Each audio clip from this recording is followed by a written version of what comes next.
لیکن قرآن کا جو پیمانہ ہے وہ فرق ہے.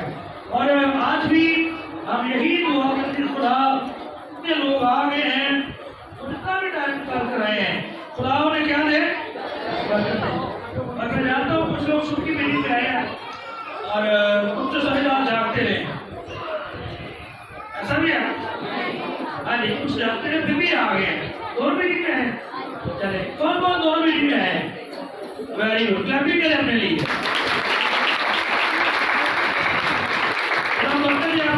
آپ نے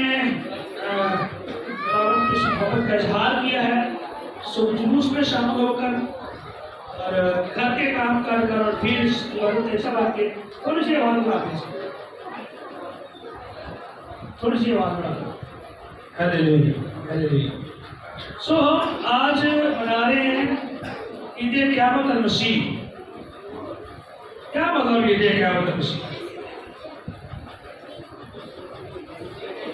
یسوع مسیح کے جی اٹھنے کی عید. اب سب نے بولا ہے یسوع مسیح کے جی اٹھنے کی.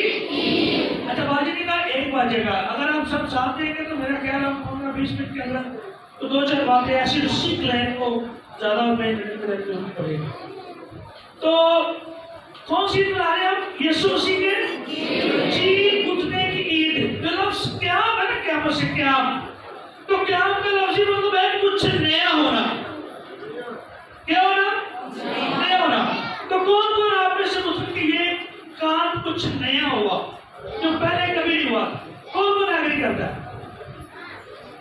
کیا ہوا؟ کچھ نیا ہوا. اور میں بھی آپ کے ساتھ ایگری کرتا ہوں کہ ہم 2022 جو عرصہ یہ گزرا ہے اس پہ گزر رہے ہیں, اور اس دورانیہ میں اور اس سے پہلے ہم کلام میں پڑھتے ہیں اور بھی بکس کتابیں موجود ہیں, لیکن یہ جو معجزہ ہوا یہ اور کہیں پر درج نہیں ہے, صرف کلام خدا کے اندر درج ہے. ہلیلویا.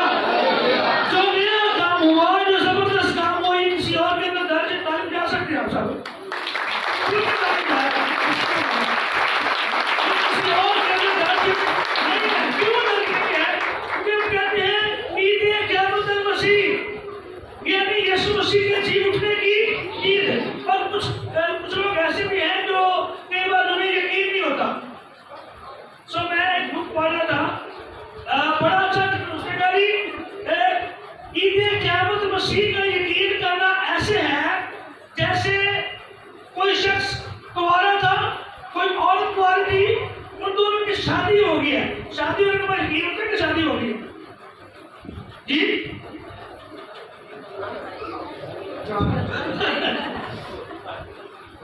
چلے جی یہ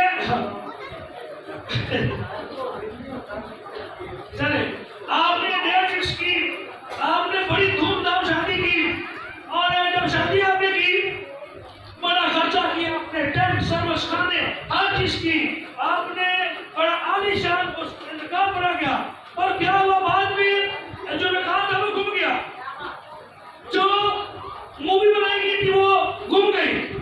تو پھر بھی کیا ہوگا؟ وہ شادی ٹوٹ جائے گی جی. پھر بھی کیا یقین ہے کہ ہماری کیا ہوئی تھی؟ شادی ہوئی تھی.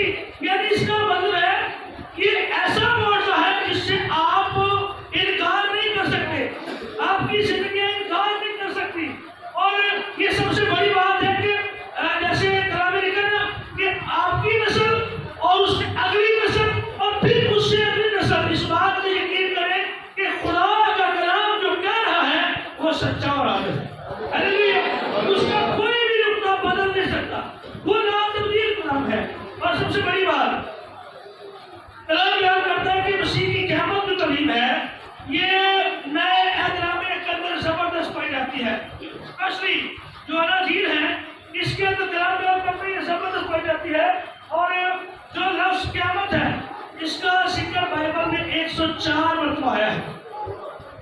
یعنی میں کہوں کہ جیسے کہتے ہیں کسی چیز کا 1 بار ذکر کیا جانا, 2 بار کیا جانا, 3 بار, تو میرے خیال 2 کوئیں ہو تو بندے کو ایسی پھانسی ہو جاتی ہے, ایسے ہی نہیں.